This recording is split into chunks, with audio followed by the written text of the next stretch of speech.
I, I loved Xanax. Xanax is great. Oh. It was here you go.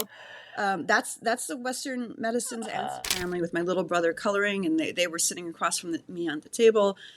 I knew something was wrong, and my body was responding as if I was under attack. That's what panic attacks, that's what anxiety attacks are. Your nervous system is overwhelmed, it's sensing danger, and either wants to run, fight, flight, freeze, or fawn. It wants to protect you.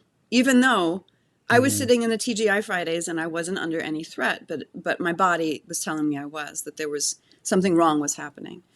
Mhm. Um, that entire summer I couldn't eat. So what happened with the panic attack is I felt like I needed to run out of there. I wanted to flight. I wanted to run away. And I felt overwhelmingly nauseous, even though I hadn't eaten anything yet. And that's Mm. very common, in my work now that I've become a certified stress management coach. Your body does certain things when you have panic and anxiety attacks. That's Mhm. one of them, is that you don't want to eat. It's not a time to rest and digest. It's a time to run away, to fight, to defend yourself. So I wanted to get out of there as fast as possible. And I'm sure many listeners would understand if they've had any kind of panic or anxiety attacks. It's very uncomfortable.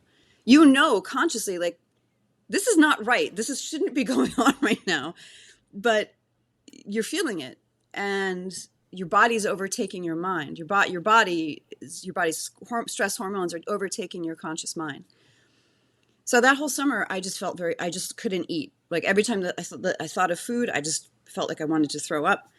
I was already a skinny kid. I was an athlete and a dancer. I lost a lot of weight. By the end of the summer, um, my parents stayed together. They never got divorced. And by the end of the summer, my brother had a birthday party and a soccer game broke out. And I used to play soccer. And like the Mm. act of running that much got me out of whatever was going on in my head. And I ate. And then the following week, I started my new school and I was fine. And then I went back to being me. However, Mhm. throughout my life, never as well, I shouldn't say never as bad as that one, but that was the first one. So it felt horrible. I've had, moments where that stress and anxiety, my body was overtaking me again, many, many times.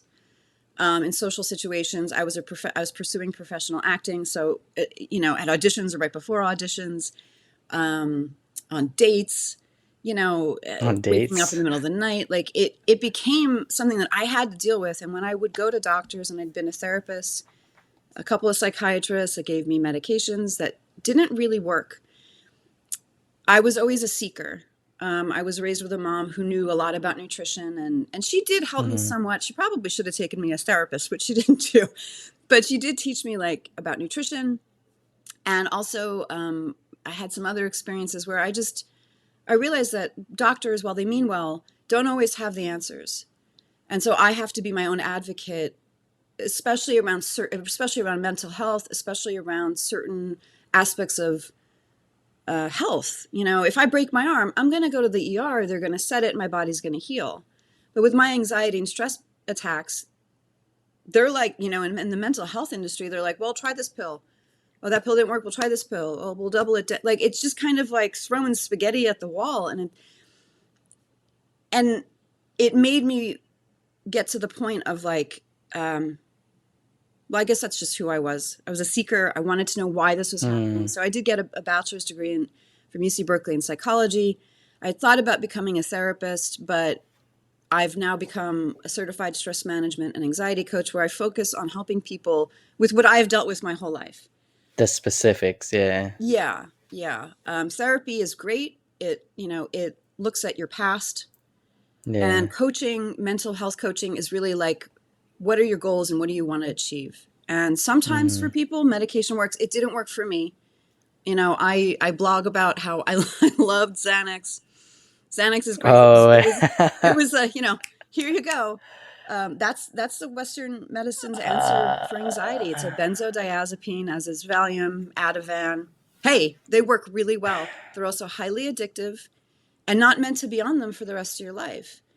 And I even weaned myself off. I would barely. I even just had my prescription, just like break glass in case of emergency. If all the things that I know how to do, my mind, body, spirit approach doesn't work, I just No, have this yeah. prescription. And I had one bottle of 30 pills, the lowest dose. and I would break them in half if I had a panic attack. It was Yeah. and my doctor a few years back said, "Oh, I'm not renewing. I would like just 30 pills in a year is not a lot, you know, even double, even broken in half." And she said, "No, I can't renew your prescription." I said, "Why not?" She said, "They're highly addictive."